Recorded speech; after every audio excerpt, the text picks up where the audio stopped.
What do you think? I said, what do you think? I I said, what do you think? think it's probably the same. It's the same. Nobody calls games, of course. The preparation is the same. They're going to know us inside and out. We have to do the same thing. We got to know their tendencies, what they like to do as a team, as individuals, matchups, those kind of things. So preparation is always the same. I guess expectations coming into the season, coaching change. It seemed like at the beginning of the year, training camp, there's a lot of uncertainty. Just expectations coming in versus where you guys are now going into the playoffs. Just did it live up to what you thought it would be? I had no expectations, so I guess so. We made the playoffs. We had 50 wins, so that was good. We know we're going to be judged by what we do starting now. So we didn't really have expectations going into it. Just wanted to make sure we get to the playoffs. The changes that you guys did make on both ends of the floor, do you feel like they served you guys for the playoffs and they'll be able to help you guys? I always think that. I think, like I said, now, making sure you're fully locked in, to those changes, locked in mentally on every possession. And if we do that, we'll be the best team we can be. What should you take from the regular season games with Atlanta and apply it to None. I think we played them 3 times. I know Cat didn't play in, I think, 2. I didn't play in 2, or Cat didn't play in 1, something like that. They had guys out. The regular season honestly doesn't really matter when you look at it in terms of a scope like this, because you never know. Regular season, there's a lot of things that you have no idea. I don't know if they were back-to-backs, who's in, who's out, whatever it is. So, you throw those out the window and you just focus on the team, the personnel that they have right now. Like I said, the tendencies, what they like to do, hone in on those kind of things, and move forward with that.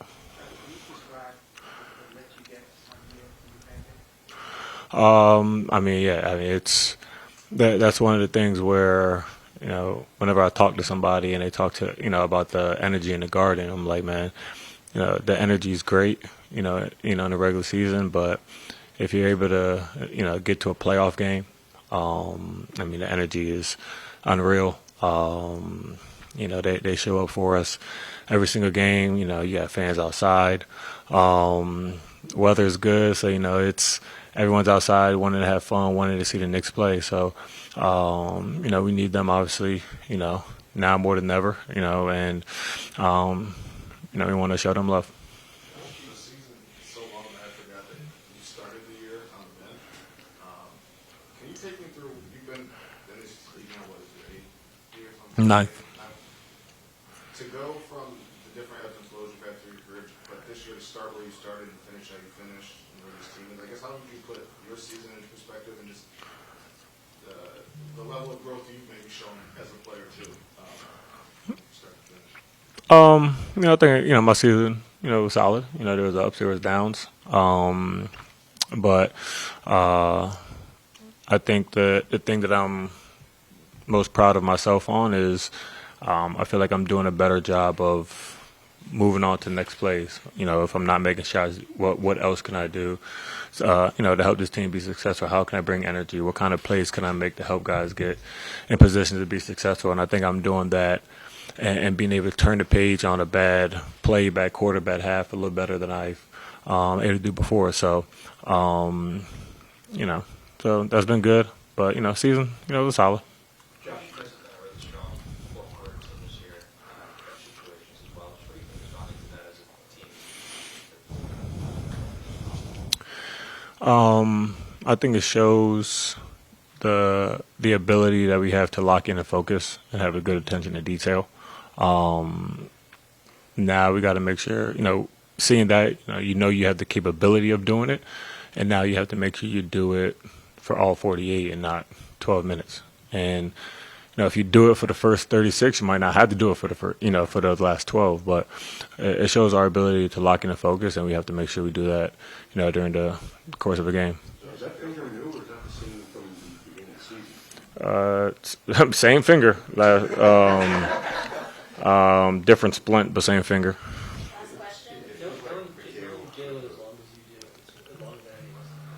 When you see teams, whether it's Bryson, Daniel, Thompson's, guys who think that they're going to be Jalen stoppers, do you see him adapt in game? How they defend him? How he figures out a way every game? Yeah, I think so. He watches his shots. He sees what kind of angles he can try to use or exploit. For me, I try to screen a little bit differently depending on who's guarding him. If it's a Dyson Daniels, or I don't know, Nikhil, or whoever it is. So you always try to learn from your opponent, and I think that's something that he tries to do every time he comes off the bench, comes to the bench, watches film, talks to his coaches and stuff like that. So I think he's does a good job in the course of the game of reading the game and letting the game tell him what to do.